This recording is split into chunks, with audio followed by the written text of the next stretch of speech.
Hello student, class 11, open your book Accountancy, see the chapter number 5 General, and today topic is Special General Entries. Special General Entries most important topic in general. In special entry see some entries. First number है for outstanding expenses.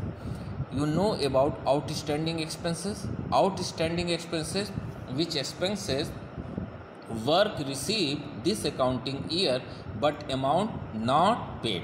It means कि इस condition में आपने work तो लिया लेकिन payment आपने नहीं किया, ये आपके लिए क्या है, लायबिलिटी. इसको और बेटर समझने के लिए फर्स्ट ऑफ ऑल आप देखें for salary paid, wages paid, rent paid, तो उन एक्सपेंसेस को आप क्या करते हो, पे कर रहे हो, एक्सपेंस है उसे आप डेबिट करते हो. और किसके थ्रू पेमेंट हो रहा है, कैश रिड्यूस हो रहा है, उसे आप क्या कर दोगे, क्रेडिट. यहाँ पर क्या है कि आपने पेमेंट नहीं किया तो उस कंडीशन में ये कैश क्या हो जाएगा, कैंसिल हो जाएगा. और इसकी जगह पर आपने क्या है कि पेमेंट जब नहीं किया है तो उसे क्या ट्रीट कर देंगे, आउटस्टैंडिंग एक्सपेंसेस.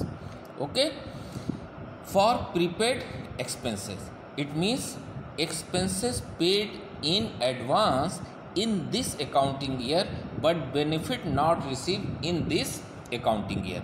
सो ये आपके लिए एज ए क्या हो जाएगा, एसेट्स ट्रीट किया जाएगा. ये आपके लिए क्या है कि इसका पेमेंट आपको नेक्स्ट अकाउंटिंग ईयर में पे नहीं करना है, इसलिए ये आपके लिए जस्ट क्या हो जाएगा, एसेट्स. ये आपके लिए लायबिलिटीज़ थी इसलिए क्रेडिट हुआ और आपने एक्सेस पे किया है. जैसे सपोज दैट आपकी सैलरी जो है 12,000 पे करना था, salary account debit to cash, लेकिन आपने इसके जगह पर आपने पे कितना कर दिया, 15,000. तो उस कंडीशन में 3,000 जो आपका एक्सेस अमाउंट है नेक्स्ट ईयर आपको नहीं देना है. तो इस जो एक्सेस अमाउंट जो है 3,000, इसको क्या कर दिया जाएगा, अपोजिट कर दिया जाएगा सैलरी कितने से, 3,000. और ये ट्रीटमेंट एज ए क्या हो जाएगा, प्रीपेड सैलरी. ये आप क्या कर दोगे 3,000 से. तो आपका इस अकाउंटिंग ईयर में आप देखें कि अगर 15,000 से आपने डेबिट किया और फिर 3,000 से आप क्रेडिट कर देंगे तो इस ईयर में आपने सिर्फ बेनिफिट कितने का लिया, 12,000 का, और 3,000 एज ए आपका क्या हो जाएगा, एसेट्स हो जाएगा. तो आपको अगर ये टॉपिक इतना क्लियर ना हो तो बस आप इतना याद रखिए कि आउटस्टैंडिंग का जस्ट रिवर्स क्या होता है, प्रीपेड. एडवांस आप करोगे तो ये जस्ट क्या हो जाएगा, रिवर्स. सैलरी पे किया तो सैलरी अकाउंट डेबिट, या एक्सपेंसेस पे किया तो expenses account debit to cash. Outstanding है, कैश नहीं जा रहा है, बस यहाँ पर आउटस्टैंडिंग कर लीजिए. अगर प्रीपेड है तो आपने एक्सेस, तो यही एंट्री जस्ट रिवर्स, यानी वही एक्सपेंसेस जो डेबिट है क्रेडिट कर देंगे और आपने प्रीपेड दिया, ये एज ए आपके लिए क्या होगा, एसेट्स हो जाएगी, इसलिए इसे आप क्या कर दोगे, डेबिट. नेक्स्ट है for depreciation of assets. Depreciation on assets, जब आप कोई फिक्स्ड एसेट्स आप यूज़ करते हो, टेंजिबल एसेट्स, तो वो ईयर बाय ईयर उसकी वैल्यू क्या होती है, रिड्यूस होती है. तो रिड्यूस होने से उसकी एसेट्स की वैल्यू क्या होती है, डेप्रिशिएट, कम होती है. और एसेट्स की वैल्यू इंक्रीज़ हो तो उसे आप डेबिट करते हो और रिड्यूस होने पर उसे क्या करोगे, क्रेडिट. तो एंट्री क्या हो जाएगी, depreciation account debit to assets. इसकी एंट्री क्या हो जाएगी, डेप्रिसिएशन आपके फर्म के लिए क्या है, आपके बिजनेस के लिए क्या है, जितनी वैल्यू से एसेट्स की वैल्यू कम हो रही है वो आपके लिए लॉस है, इसलिए उसे डेबिट कर दिया जाएगा. और एसेट्स रिड्यूस हो रहा है इसलिए उसे क्या कर देंगे, क्रेडिट कर. नेक्स्ट एंट्री देखें for interest allowed on capital. Owner invest amount in a business as a capital. They want to firm given या business given a fix rate of interest. तो वो इंटरेस्ट जो ऑनर को as a interest business allow करेगा, उसे देगा, वो business के लिए क्या होगा, लॉस. यानी कैपिटल भी आपको बताया गया है इंटरनल लायबिलिटीज़, और इंटरनल लायबिलिटीज़ है तो लाइबिलिटीज़ पर अगर इंटरेस्ट पे करना होता है और कहीं पैसे अगर एज ए इन्वेस्टमेंट आपने इन्वेस्ट किया है उस पर आपको इंटरेस्ट क्या है रिसीव होगी। तो हमेशा ये याद रखिएगा कि कैपिटल भी फर्म के लिए क्या है लाइबिलिटीज़ है और उस लाइबिलिटीज़ पे बिजनेसमैन क्या करता है इंटरेस्ट चार्ज करता है, लेना चाहता है, तो वो फर्म के लिए क्या होगा, बिजनेस के लिए क्या होगा, वो लॉस है। तो लॉस को हमेशा या एक्सपेंस को उसे क्या करते हैं debit. Interest on capital account debit to capital. इससे क्या होगा, कैपिटल क्यों क्रेडिट हुआ, क्योंकि उस इंटरेस्ट से ऑनर की कैपिटल क्या होगी इंक्रीज होगी। Suppose that 1 lakh capital 10% interest, तो 10,000 इंटरेस्ट। तो ये 10,000 से जब आप यहाँ लिखोगे तो आपकी जब बैलेंस शीट बनाओगे तो अब जो है कैपिटल आपकी 1 लाख प्लस इंटरेस्ट 1,10,000, यानी जब बिजनेस उसे रिटर्न करेगा तो कितना अमाउंट एज ए कैपिटल देगा 1,10,000। नेक्स्ट है for interest charge on drawing. If owner withdraw money from the business for personal use, तो बिजनेस चार्ज क्या है इंटरेस्ट फ्रॉम द प्रोप्राइटर। तो उस प्रोप्राइटर से ड्राइंग पर इंटरेस्ट क्या करेगा, चार्ज करेगा। तो जब चार्ज करेगा बिजनेस, तो बिजनेस के लिए ये क्या होगी, इनकम होगी। और इनकम को कहाँ दिखाया जाता है, क्रेडिट में। और ड्राइंग हमने आपको बताया ऑलवेज डेबिट, तो इससे ड्राइंग की वैल्यू क्या हो जाएगी, इंक्रीज हो जाएगी। अगर 10,000 ड्राइंग, उसका 10% इंटरेस्ट 1,000, यानी अब वो ड्राइंग कितनी मानी जाएगी 11,000। तो drawing account debit to interest on drawing, यानी हम जो ये इंक्रीज करते हैं वो ऑनर के वहाँ ना करके किसके वहाँ करते हैं, फर्म के वहाँ, बिजनेस के वहाँ करते हैं। बिजनेस का अकाउंट मेंटेन कर रहे हैं, तो इसलिए ये जो इंटरेस्ट ऑन कैपिटल है वो बिजनेस के लिए क्या है, लॉस है, और इंटरेस्ट ऑन ड्राइंग बिजनेस के लिए क्या है, इनकम है, इसलिए ये क्रेडिट किया गया। ठीक इसी तरीके से आगे देखें 6 नंबर, फॉर अर्न्ड इनकम और एक्रूड इनकम।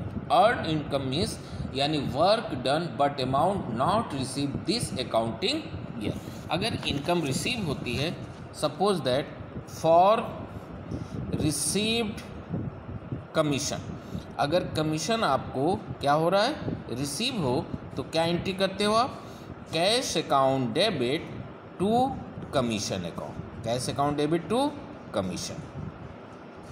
क्योंकि इस पॉइंट में क्या कह रहा है कि commission not receive, earn but not receive, तो बस यहाँ पे फ़र्क क्या कर देना है, ये जो आपने कैश लिखा है ये कैश को हटा दिया जाएगा और यहीं पे आप अर्न कमीशन लिख दोगे, क्योंकि ये अर्न कमीशन आपको मिलना है, ये आपके लिए एज ए क्या ट्रीट किया जाएगा, assets. Earn income account debit to income. Next है फॉर अनअर्न्ड इनकम और अनएक्रूड इनकम, तो ये जस्ट इसका क्या हो जाएगा, यानी income received in advance this accounting year but this benefit is not given to the person, और उस आदमी को हमने उसकी बेनिफिट नहीं दिया, तो ये मेरे लिए क्या हो जाएगी, लायबिलिटीज़। तो इस कंडीशन में अगर ईजिली आपको खाली लर्न करना है तो ये आप जो है अर्न का अनअर्न में जस्ट रिवर्स कर दिया जाएगा, यानी income account debit to unearned income. Learn करने का सबसे आसान तरीका कमीशन रिसीव। कमीशन रिसीव, तो कमीशन में क्या आएगा, कैश आएगा, कैश डेबिट आपका कैश इंक्रीज होगा और कमीशन आपके लिए इनकम है, ये credit.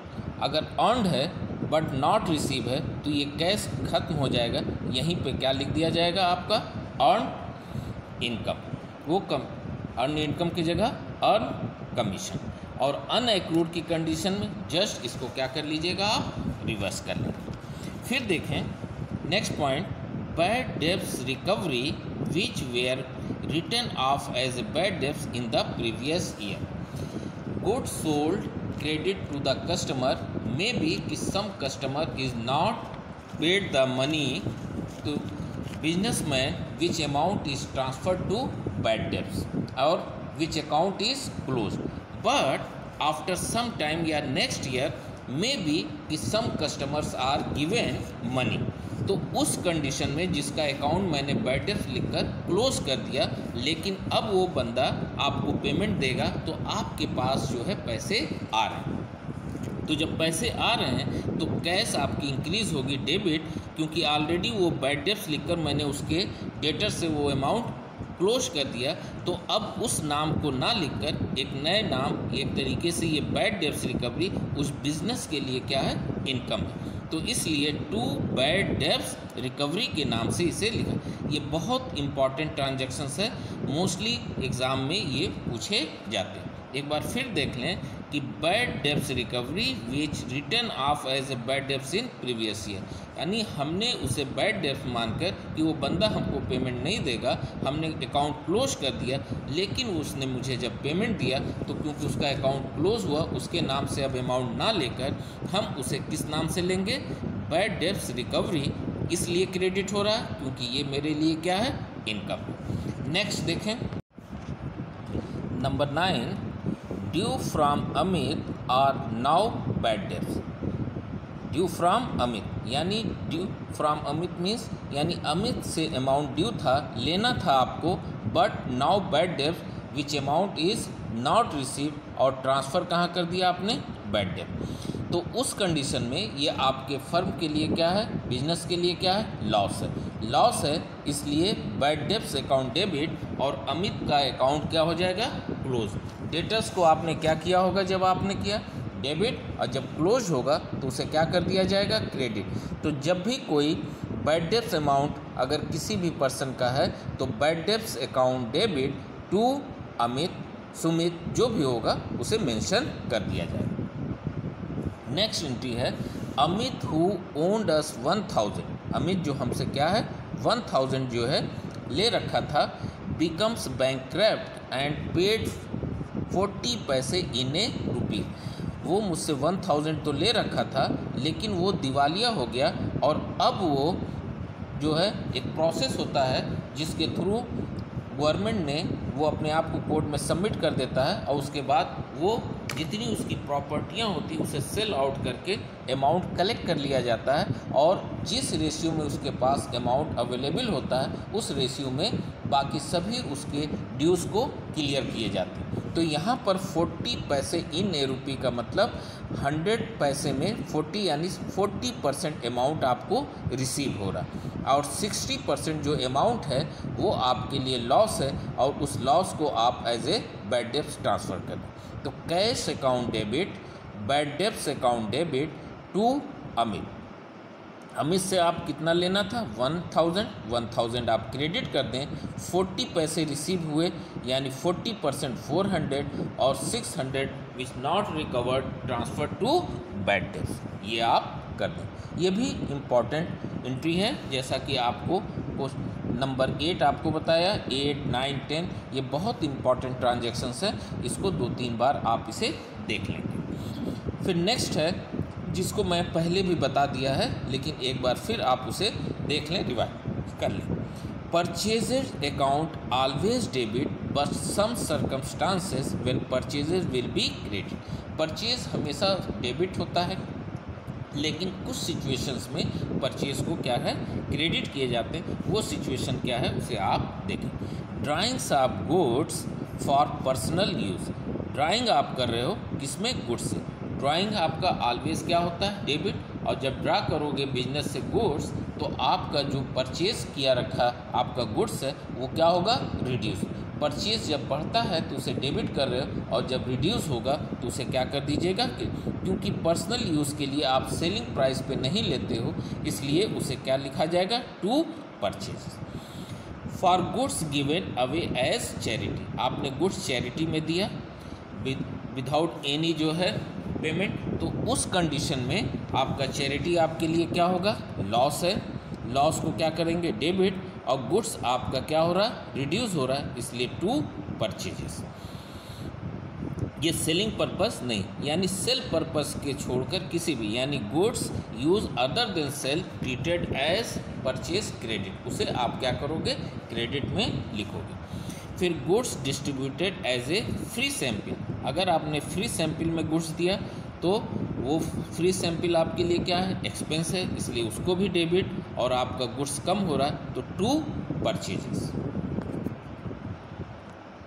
Next, for loss of goods by theft और loss by fire.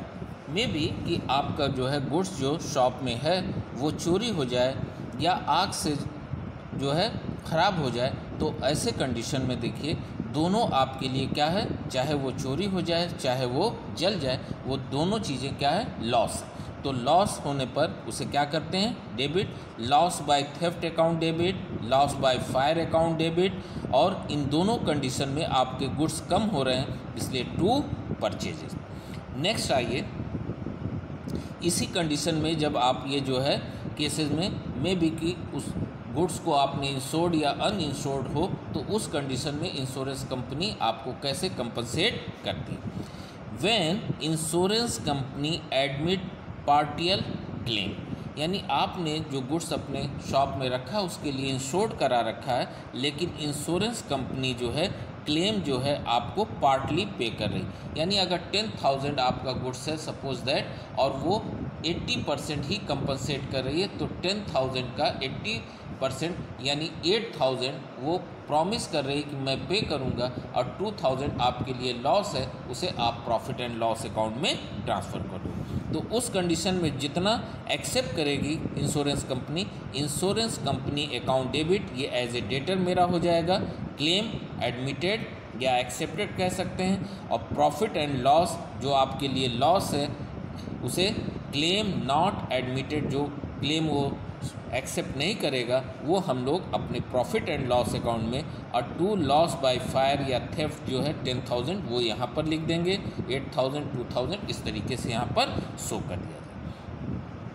If goods is fully insured, अगर गुड फुल्ली इंश्योर्ड है यानी फुल क्लेम आपको मिलना है, तो आप ये प्रॉफिट वाला प्रॉफिट एंड लॉस को हटा दीजिए, यानी फुल अमाउंट मिल रहा है, तो insurance company account debit to loss by fire या थेफ्ट पूरा 10,000 यहाँ पर लिख दिया जाएगा। ये एक्सेप्ट कर रहा है, अभी पे नहीं किया, तो इसे इंश्योरेंस कंपनी जब पेमेंट मिलेगा तब वो कैश या बैंक डेबिट की जाएगी। If goods is not insured, आपने गुड्स शॉप पे रखा लेकिन कोई इंश्योरेंस नहीं कराया, तो पूरा का पूरा आपके लिए क्या होगा, लॉस है। तो उस कंडीशन में ये इंश्योरेंस हट जाएगा और क्या लिखा जाएगा, पीएल टू लॉस बाय। तो देखिए profit and loss account debit to loss by fire या आप लिख थेफ्ट, जो भी हो, फायर हो या थेफ्ट की कंडीशन हो उसमें।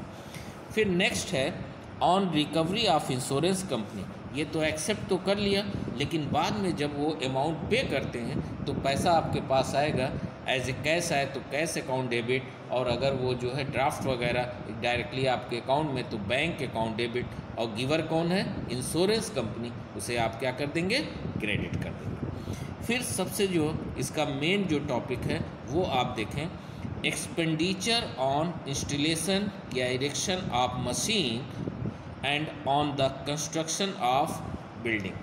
मोस्टली आपने देखा होगा जब हम कोई प्रॉपर्टी खरीदते हैं या उसे इंस्टॉल करते हैं तो कुछ जो है एक्सपेंसेस किए जाते हैं, और उस एक्सपेंसेस का ट्रीटमेंट कैसे किया जाएगा, या बिल्डिंग कंस्ट्रक्शन हो या बिल्डिंग परचेस कर रहे हो तो उसमें आपके जो है लीगल चार्जेस, रजिस्ट्रेशन जैसे है, ब्रोकरेज है, ये सारी चीज़ें दी जाती, तो इसका ट्रीटमेंट हमें कैसे करना है उस चीज़ों को हम लोग देखेंगे। तो सबसे पहले देखें कि machinery and building are the assets of the business, ये तो ठीक आप जानते भी हैं। एज सच एनी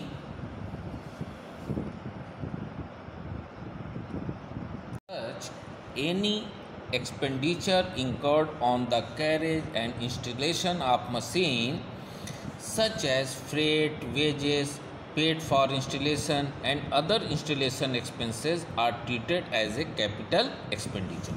जब भी कोई आप मशीनरी या कोई भी प्रॉपर्टी आप इंस्टॉल करें या परचेज करते हैं तो उसमें जो भी एक्सपेंसेस होते हैं उस एक्सपेंसेस का treatment as a capital expenditure करते हैं। इन कैपिटल एक्सपेंडिचर्स मीन्स कि विच एक्सपेंसेस इंकर्ड या include in the head of property, वो उस प्रॉपर्टी की कॉस्ट में ऐड कर दिया जाता है, उसे एक्सपेंस के नाम से बुक में रिकॉर्ड नहीं करते।